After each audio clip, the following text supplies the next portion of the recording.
ہند میں انوکھا مرکز تحفظ دین، یہ دل کا ترجمہ ہے مرکز تحفظ دین۔ الحمد للہ وکفی وسلام علی عباده الذین اصطفى اما بعد فاعوذ باللہ من الشیطان الرجیم بسم اللہ الرحمن الرحیم اقرأ باسم ربک الذی خلق خلق الانسان من علق اقرأ وربک الاکرم الذی علم بالقلم علم الانسان ما لم يعلم۔ صدق اللہ العظیم۔ میرے عزیزوں، دوستوں، بزرگوں اور خواتین اسلام، اس وقت جیسا کہ بار بار آپ اعلان میں سن رہے تھے کہ ہمارے پاس وقت بہت کم ہے، میں اس تھوڑے سے وقت میں کوشش کروں گا کہ کچھ باتیں جو اہمیت رکھتی ہیں آپ کے سامنے عرض کروں۔ آج ہم اور آپ اس وقت اشاعت اسلام مکتب کے جلسے میں شریک ہیں۔ طلباء اور طالبات کا پروگرام آپ نے سنا، جو معلومات انہوں نے پیش کی، جو مظاہرہ انہوں نے قرآن کریم یا اس کے علاوہ احادیث یا پھر معلومات سے متعلق، شرعی معلومات سے متعلق ہمارے آپ کے سامنے پیش کیا، وہ بہت اطمینان بخش ہے، اور انہوں نے بڑی محنت کا اور بڑی جرأت کا، بڑے حوصلے کا ثبوت دیا۔ ظاہر سی بات ہے کہ ان طلباء کے پیچھے، ان طالبات کے اس مظاہرے کے پیچھے ان کے اساتذہ اور ان کے قابل قدر معلمین کا ہاتھ ہے۔ کسی بھی مدرسے کے طلباء کا سالانہ جلسہ اور ان کے تقریری مظاہرے، ان کا لوگوں کے سامنے آ کر چند کلمات پیش کرنا، چند حدیثیں یا چند آیات قرآنی کا پڑھنا، یہ بظاہر ایک نمونہ ہوتا ہے کہ انہوں نے سال بھر میں کیا پڑھا، کیا حاصل کیا۔ ہمارے سامنے جو مظاہرہ کیا گیا ہے، یہ مدرسے میں ہونے والی محنت کی طرف سے اطمینان دلاتا ہے۔ خوبی کی بات ہے، بڑی قابل قدر چیز آپ کو حاصل ہے کہ اللہ تعالیٰ نے آپ لوگوں کو ایسا موقع عنایت فرمایا کہ آپ کی اس بستی میں، اس سنجے نگر میں، یہاں پر اللہ تعالیٰ نے دینی تعلیم کا یہ نظام آپ کو عطا فرمایا۔ ورنہ یقین مانیے یہ میری اور آپ کی ذمہ داری تھی کہ اگر 100 کوس تک بھی کوئی مکتب نہ ہوتا، کوئی مدرسہ نہ ہوتا، تو ہم اپنی ضرورت سمجھ کر جاتے اور دور دراز کے مکاتب سے اپنے بچوں کو دینی تعلیم دلواتے۔ ایک زمانہ ایسا بھی رہا ہے، خود اس ملک میں بھی ایک انحطاط کا زمانہ ایسا رہا جبکہ بعض علاقوں میں دور دور تک ڈھونڈنے پر کوئی حافظ نہیں ملتا تھا، لوگ دور دور کے علاقوں میں پڑھنے کے لیے جایا کرتے تھے، چھوٹے چھوٹے گاؤں میں مدارس کا کوئی تصور نہیں تھا، مکاتب کا کوئی تصور نہیں تھا۔ آج اللہ تعالیٰ کا کرم اور اس کا احسان ہے کہ اس نے آپ کو گلی گلی، محلہ محلہ منظم مکتب کی محنت عطا فرمائی ہے، اور یہ محنت بہت قدر کی ہے، یہ نعمت قدر کے قابل ہے۔ آپ کو چاہیے کہ آپ اس کی حفاظت کریں۔ تکبیر مسلسل میں حضرت مولانا ابو الحسن علی میاں ندوی رحمۃ اللہ علیہ نے لکھا ہے کہ اگر کوئی مکتب قائم ہو جائے، مسلمان محنت کر کے کوئی مکتب قائم کر لیں، تو مسلمانوں کو چاہیے کہ اس مکتب کے ٹوٹنے کو گناہ عظیم سمجھیں، اس مکتب کے بند ہونے کو اپنے لیے گناہ عظیم سمجھیں، اس لیے کہ مکتب دین کی بنیادوں کی حفاظت کر رہا ہوتا ہے، دین کے اساس کی حفاظت کر رہا ہوتا ہے، دین کی سرحدوں کی حفاظت کر رہا ہوتا ہے۔ میں کہہ سکتا ہوں کہ آج یہاں بچوں نے بتایا کہ رسول اللہ صلی اللہ علیہ وسلم کے فرامین کیا ہیں، آپ سے متعلق عقیدہ کیا ہونا چاہیے، قرآن کریم سے متعلق معلومات میرے اور آپ کے سامنے پیش کی۔ ہمارے اور آپ کے سامنے انہوں نے یہ بتلایا کہ رسول اللہ صلی اللہ علیہ وسلم کی زندگی کیسی تھی، سیرت طیبہ کیسی تھی، حیات مبارکہ کیسی تھی، یہ انہوں نے چھوٹے چھوٹے بچوں نے ہم کو بتایا ہے۔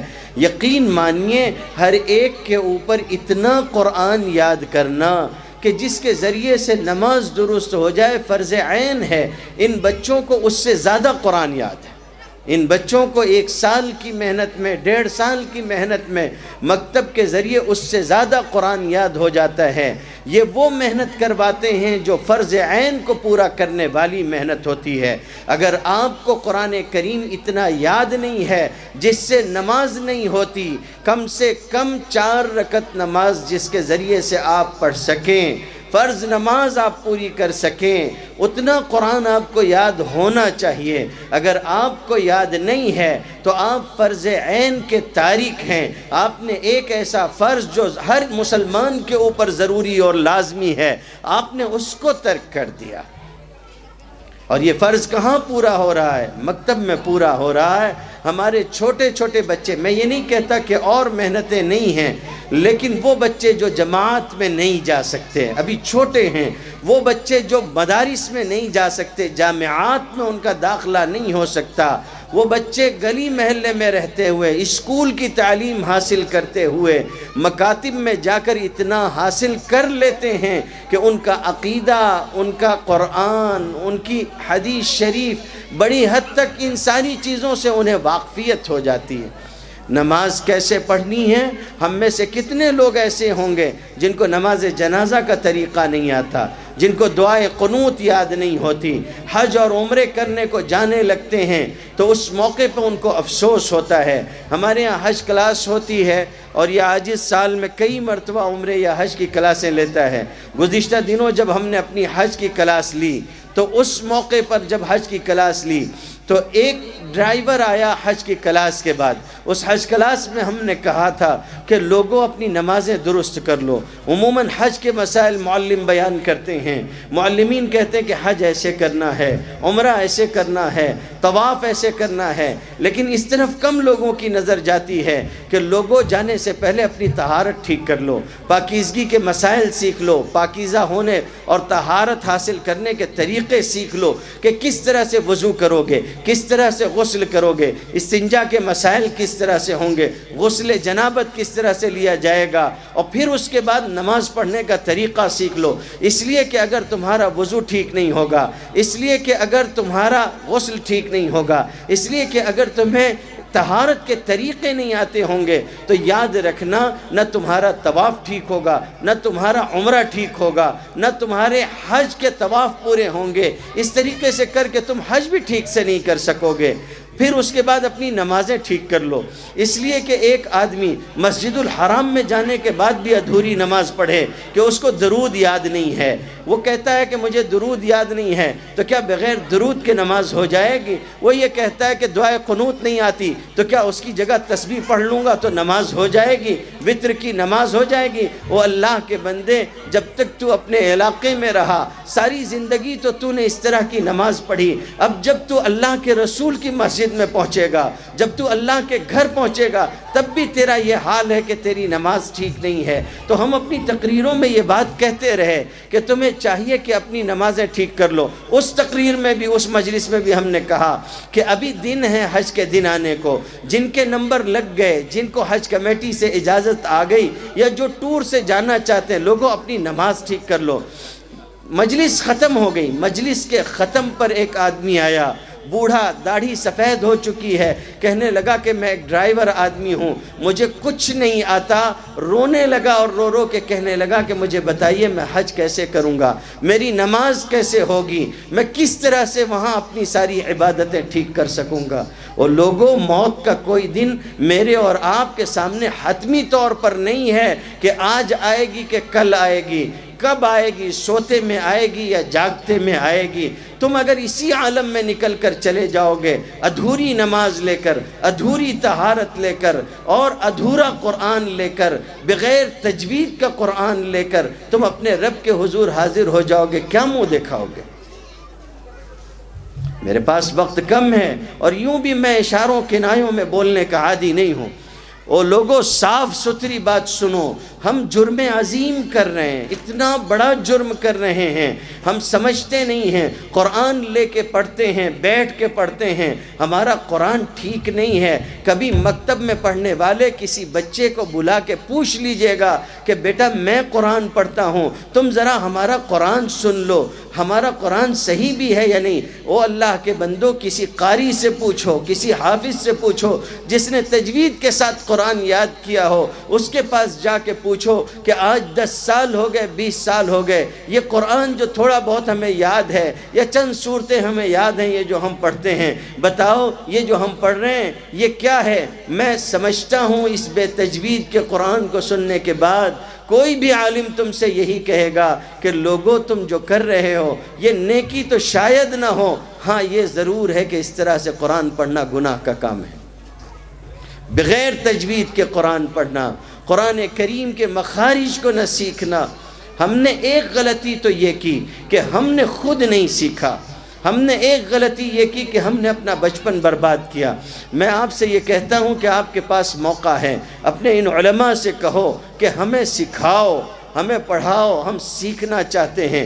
اللہ کے رسول صلی اللہ علیہ وسلم جب دین لے کر آئے، غار حرا سے اتر کر آئے، وہ آیات جو میں نے آپ کے سامنے پڑھی جو سب سے پہلے علم کے سلسلے میں اتری تھی، جو سب سے پہلی وحی تھی، جب آپ وہ لے کر آئے تو آپ کے ارد گرد کیا سب بچے تھے؟ کیا اسلام قبول کرنے والے سارے نوجوان تھے؟ آپ کی عمر کے برابر کے آپ کے ساتھی بھی تھے، کسی کی عمر 40 سال، کسی کی عمر 50 سال۔ خود آپ کی زوجہ محترمہ جن سے آپ نے نکاح فرمایا تھا، نکاح کے وقت ان کی عمر آپ صلی اللہ علیہ وسلم کی عمر سے زائد اور تقریباً دگنی عمر تھی، انہوں نے آپ سے دین سیکھا، آپ سے آپ کی ہم عمر ساتھیوں نے دین سیکھا، صحابہ نے دین سیکھا۔ دین کے لیے کوئی عمر نہیں ہوتی۔ ان علماء سے درخواست کرو کہ موت سے پہلے پہلے ہمارا قرآن درست کروا دو۔ تم ہمارے محسن ہو، تمہارا احسان ہوگا، تم ہمارا عقیدہ درست کروا دو۔ آج الیکشن تمہارے سر پر ہیں، تم شور مچاتے ہو، تم یہ کہتے ہو کہ یہ تماشا ہو رہا ہے اور وہ تماشا ہو رہا ہے، اور لوگ ہمارے دین کے خلاف ہیں اور فلاں لوگ ہمارا عقیدہ لوٹنا چاہتے ہیں۔ وہ لوگ ایک بات بتاؤ، کسی دن اگر تمہاری آنکھ کھلے، صبح ہو اور تم اٹھ کے دیکھو کہ گھر کا جو مین دروازہ ہے، جو صدر دروازہ ہے وہ ٹوٹا ہوا ہے، اس میں لگا ہوا تالا ٹوٹا ہوا ہے، آپ کا دماغ فوراً آپ سے یہ کہے گا کہ کوئی چور آیا تھا جو چوری کرنا چاہتا تھا، گھر میں رکھا ہوا مال و دولت چرانا چاہتا تھا، یا ہماری عزت لوٹنا چاہتا تھا، جو بھی اس کا مقصد رہا ہو۔ پھر اس کے بعد آپ کیا کرتے ہیں؟ اس کی رپورٹ بھی کرواتے ہیں، تالے بھی بدلواتے ہیں، مالدار لوگ CCTV کیمرے لگوا لیتے ہیں۔ میں آپ سے پوچھنا چاہوں گا، آپ پچھلے 5 سالوں سے زیادہ شور مچا رہے ہیں کہ ہمارا عقیدہ خطرے میں ہے، لوگ ہمارے دین پر آ رہے ہیں، ہمارے مذہب کو تباہ و برباد کرنا چاہتے ہیں، ہم سے ہمارا ایمان اور ہمارا دین چھیننا چاہتے ہیں۔ وہ لوگوں بتاؤ، کسی دن بے قرار ہو کے صبح تم کسی عالم کے پاس گئے کہ میرے بچے کا اور میری سب سے بڑی دولت جو ہے وہ خطرے میں ہے، مولانا بتائیے عقیدہ کیسے محفوظ رہے گا؟ یہ ایمان کے لٹیرے ایمان لوٹنا چاہتے ہیں، آپ بتائیے میرے بچے کا اور میرا عقیدہ کیسے محفوظ رہے گا؟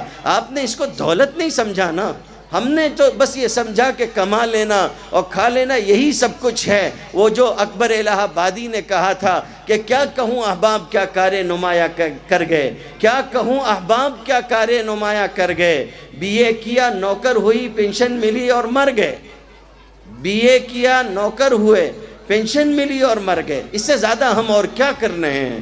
یہ بچے آپ کے پاس امانت ہیں، آپ کو خود بھی جواب دینا ہوگا، اللہ کے سامنے جواب دینا ہوگا، اور آپ سے آپ کی اولاد کے بارے میں اللہ تعالیٰ سوال فرمائیں گے اور پوچھیں گے یہ نعمت اللہ نے جو آپ کو دی تھی، اس نعمت کے بارے میں سوال ہوگا کہ ہم نے تمہیں اولاد دی تھی، تم نے اولاد کے بارے میں کیا کیا تھا، اس کی کیسی تربیت کی تھی۔ یقین مانیے یہ مدرسے اور یہ مکاتب یہ ہماری بہت بڑی ضرورت پوری کر رہے ہیں، لیکن میں ایک مرتبہ پھر پلٹ کے آپ سے پوچھوں گا اور ایک بات بہت درد دل کے ساتھ آپ سے کہنا چاہوں گا، وہ اللہ کے بندو ایک بات بتاؤ، تم نے اس مدرسے کو کیا دیا؟ تم نے مسجد کو کیا دیا؟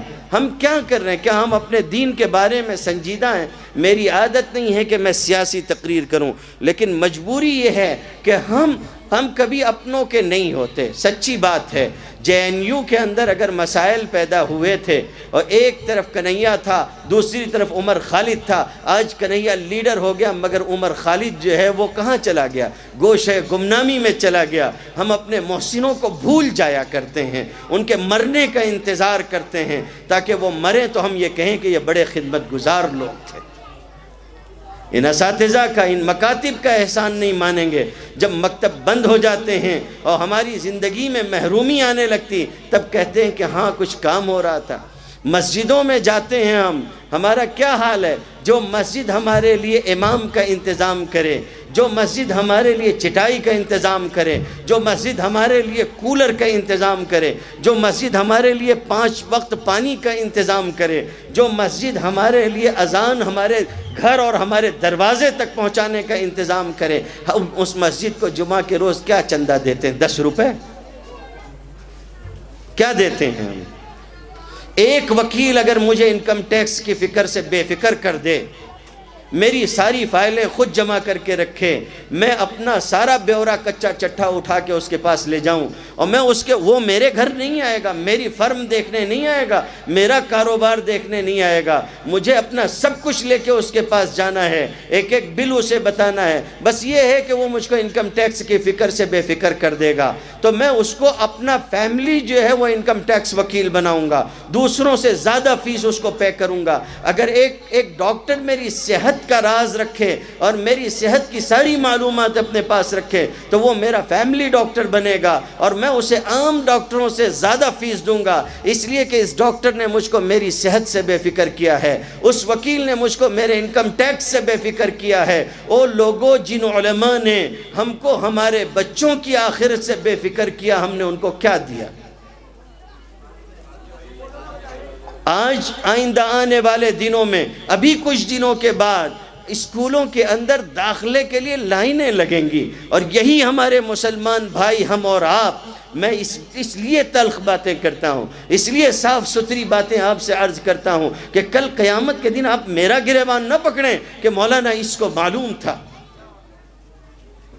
یہ مولانا تھا، اس کو معلوم تھا، اس لیے آپ میرا گریبان نہ پکڑیں۔ اس لیے میں آپ سے کہہ رہا ہوں، ایک ایگزامپل دیتا ہوں، آپ کو ایک مثال دیتا ہوں۔ اگر کوئی آدمی آپ کے پاس آئے اور آ کے کہے کہ میں ایک بلڈر کے یہاں نوکری کرتا ہوں، اس کے یہاں میں اپنی جو ہے جاب کرتا ہوں، لیکن مشکل یہ ہے کہ میرے پاس زیادہ پیسے نہیں ہیں، میں یہ چاہتا ہوں کہ مجھ کو ایک مکان مل جائے 10-12 لاکھ روپے کا۔ آج آپ جانتے ہیں 10-12 لاکھ روپے کا ایک مرغی کے ڈربے نما مکان ملتا، چھوٹا سا مکان۔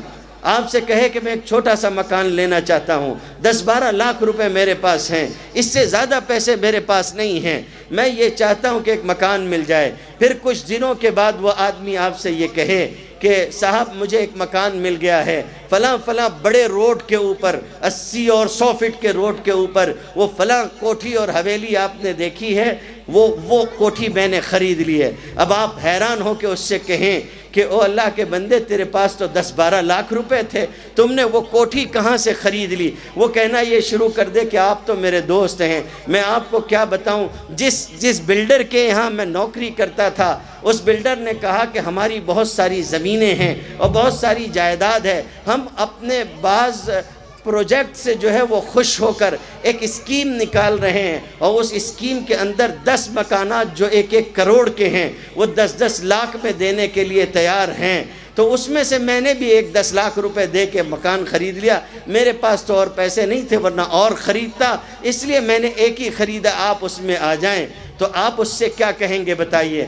آپ یہی کہیں گے ماتھا پیٹ کے کہ میں تو تیرا دوست تھا, تیرے پاس پیسے نہیں تھے تو کیا ہوا, کم سے کم میرے پاس تو تھے. جب 1 کروڑ کا مکان 10 لاکھ میں مل رہا تھا تو تم کو ہم کو تو بتانا چاہیے تھا. کل قیامت کا دن ہوگا, آپ میرا گریبان پکڑ کے کہیں گے کہ مولانا دین سیکھ لینے پہ اتنی بڑی جنت ملنے والی تھی, آپ کو ہم کو بتانا چاہیے تھا. ہم خود بھی سیکھتے, اپنے بچوں کو بھی سکھاتے, آپ نے ہمیں کیوں نہیں بتایا تھا؟ ہم آج آپ کو بتا رہے ہیں تاکہ کل آپ ہمارا گریبان نہ پکڑیں اور ہمارے خلاف حجت نہ بنے کہ اللہ انہوں نے ہم کو نہیں بتایا تھا. میں آپ سے یہ کہنا چاہتا ہوں کہ آنے والے دن ہوں گے اور چند دنوں کے بعد اب اسکولوں کے لیے داخلے شروع ہوں گے. یہی مسلمان ہمارے بھائی آپ اور ہم اپنے ہاتھ میں فارم لے کر اور 10 اور 20 ہزار, اور انگلش میڈیم کے اسکول ہوں تو 50 ہزار روپے ڈونیشن لے کے کھڑے ہوں گے تاکہ ہمارے بچے کا صرف داخلہ ان کے اسکول میں ہو جائے.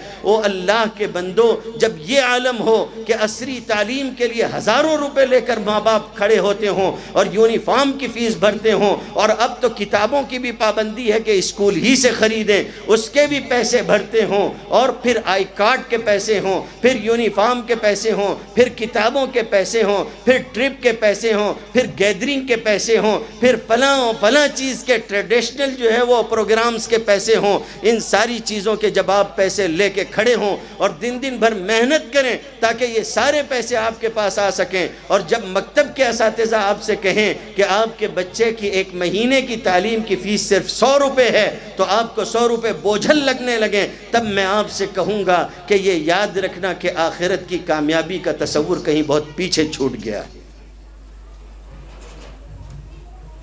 آج آپ کو اپنے بچے کے لیے دینی تعلیم کے لیے اگر پیسے نہیں ہیں اور وقت نہیں ہے اور آپ اس کو مذہب کی تعلیم نہیں دلا سکتے ہیں تو معاف کیجئے, کل آپ کے بچے کے پاس آپ کے لیے وقت نہیں ہوگا.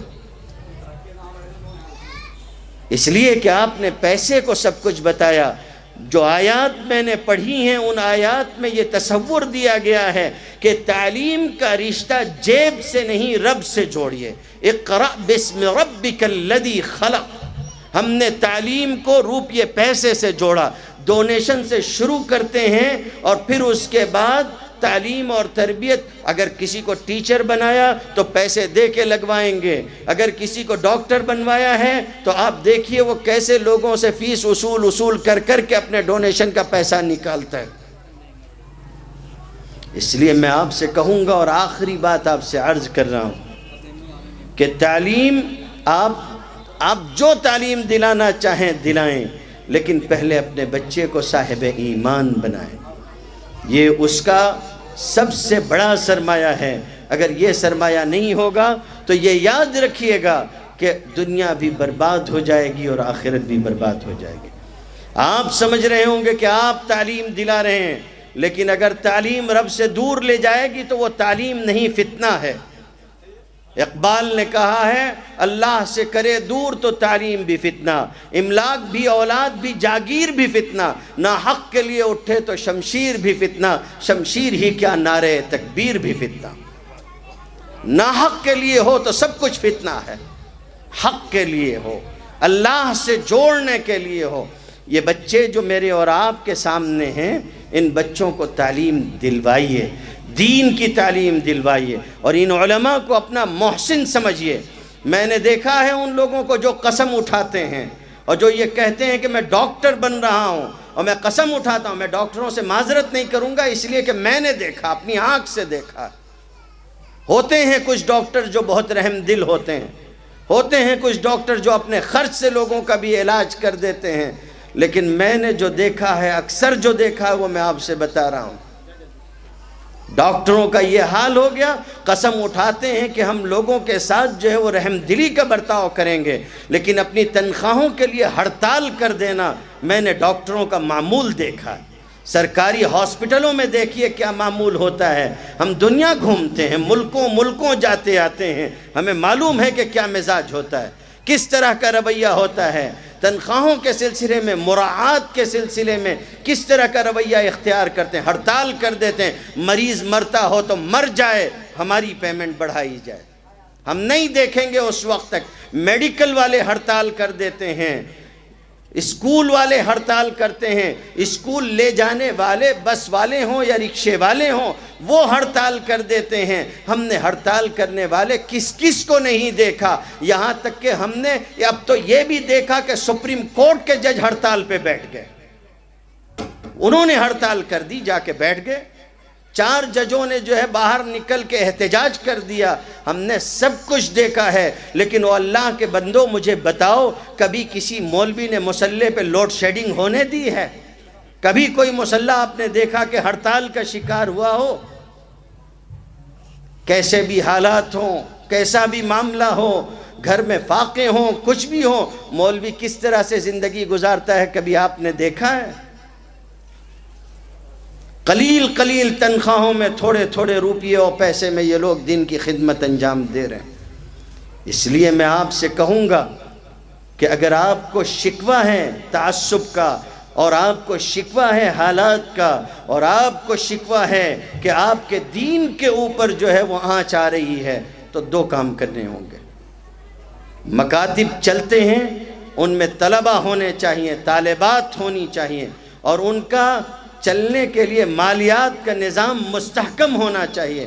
اس لیے اب جب مدرسے کی، مکتب کی تعلیم شروع ہو اور اس کا سال شروع ہو تو محلے کا کوئی گھر ایسا باقی نہ بچے جس کا بچہ مکتب میں پڑھنے کے لیے نہ جاتا ہو۔ ضرور بھیجیں، آپ اپنے ہر بچے کو بھیجیں، قرآن کریم کی تعلیم دلوائیں، تعلیم بالغاں کا سلسلہ شروع کروائیں، خود بھی شریک ہوں، اور اسی کے ساتھ ساتھ ان کی ساری ضرورتیں پوری کریں۔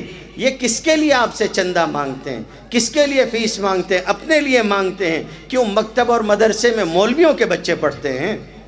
میرے اور آپ کے بچے پڑھتے ہیں۔ ہمارے دروازے اگر آ کر مولوی چندہ مانگتا ہے تو یہ امت کے ہمارے بچوں کے لیے بھیک مانگ کے ان کو پڑھا رہا ہوتا ہے، یہ اس کا احسان ہے۔ اس لیے ان کو بھرپور دیجئے، اور یہ یاد رکھیے کہ قومیں یہ محسوس کر رہی ہیں۔ اقبال نے کہا تھا فلسطین کو، اقبال نے اسپین کو دیکھا، اور دیکھنے کے بعد جب واپس آئے تو کہا تھا کہ ان مدرسوں کو ایسے ہی رہنے دینا، اس لیے کہ اگر یہ مدرسے تمہارے یہاں سے ختم ہو گئے تو یہ یاد رکھنا کہ اسپین جیسا حال ہو جائے گا کہ صدیوں حکومت کی مگر کوئی اسلام کا نام لینے والا نہیں ملتا۔ صدیوں ہماری حکومت تھی۔ اس لیے میرے بھائیوں، ان مکاتب کو خوب مضبوطی کے ساتھ چلائیے، قوت کے ساتھ آگے بڑھیے، دست و بازو بنیے۔ اگر آپ یہ چاہتے ہیں کہ آئندہ نسل مسلمان رہے اور اسلام سے جڑ کر جیتی رہے، تو میں یہ کہنا چاہوں گا کہ ان مکاتب کے نظام کو مضبوط کریے۔ اور نوجوانوں سے کہوں گا کہ میرے عزیزوں، آپ کی جوانی اسلام کی امانت ہے، اور آپ سے امیدیں ہیں۔ مجھ کو صرف ہو امید ایسا نہیں ہے، یہ امید صرف مجھے نہیں ہے، آپ امید ہو پچھلے سارے بزرگوں کی، آپ امید ہو آئندہ آنے والی نسلوں کی، آپ امید ہو صحابہ کی، آپ امید ہو اپنے رسول کی۔ کل آنے والے دنوں میں امت کا سارا دار و مدار اور اس کا بوجھ آپ کے کاندھوں پر ہوگا۔ یہ کیا حرکت ہوئی کہ تم ٹک ٹاک کے اوپر گاتے ہو، تم پب جی لے کے بیٹھے ہوئے ہو یہاں سے وہاں تک؟ نہیں، تم اس لیے نہیں بنائے گئے ہو۔ اور لوگوں، تمہاری نوجوانی اس لیے نہیں ہے۔ تم کوشش کرو دین کے لیے، اور دین کو غالب کرنے کی کوشش کرو۔ جس خاندان کا سربراہ گھوڑی چڑھ کے ڈھول تاشے کے ساتھ بارات لے کر پہنچے مسجد کے دروازے تک، اور اس کے ساتھی پٹاخے پھوڑتے ہوں، اور وہ ٹک ٹاک کے اوپر گاتا ہو، اور گھر میں بیٹھی ہوئی عورت جو ہے وہ بھی نیٹ پر اور کمپیوٹر پر اور موبائل پر مصروف ہو، تو آئندہ آنے والی نسلوں کے دین و ایمان کی ضمانت کمزور پڑ جاتی ہے۔ حضرت مولانا اسلم صاحب شیخو پوری کا جملہ امانت دیتا ہوں، اپنے دل میں رکھیے گا۔ وہ کہا کرتے تھے طبلے کی تھاپ پہ، سارنگی کی آواز پہ ناچنے گانے والے ماں باپ کے ہاں آپ کو صلاح الدین ایوبی اور خالد بن ولید کے پیدا ہونے کی آرزو اور امید ہو تو ہو، مجھے نہیں ہے۔ اس لیے میرے بھائیوں، اپنی زندگی بدلیے. یہ بات مجھے عرض کرنی تھی، میں نے کہی ہے. ناگوار بھی ہو تو آپ کے نفع کی ہیں، اسے گرہ میں باندھیے گا. اور ساری زندگی اللہ تعالیٰ مجھے اور آپ کو عمل کی توفیق عطا فرمائے. آخرت میری اور آپ کی، عاقبت میری اور آپ کی محمود فرمائے. وآخر دعوانا الحمدللہ. ہے ہند میں انوکھا مرکز تحفظ دین.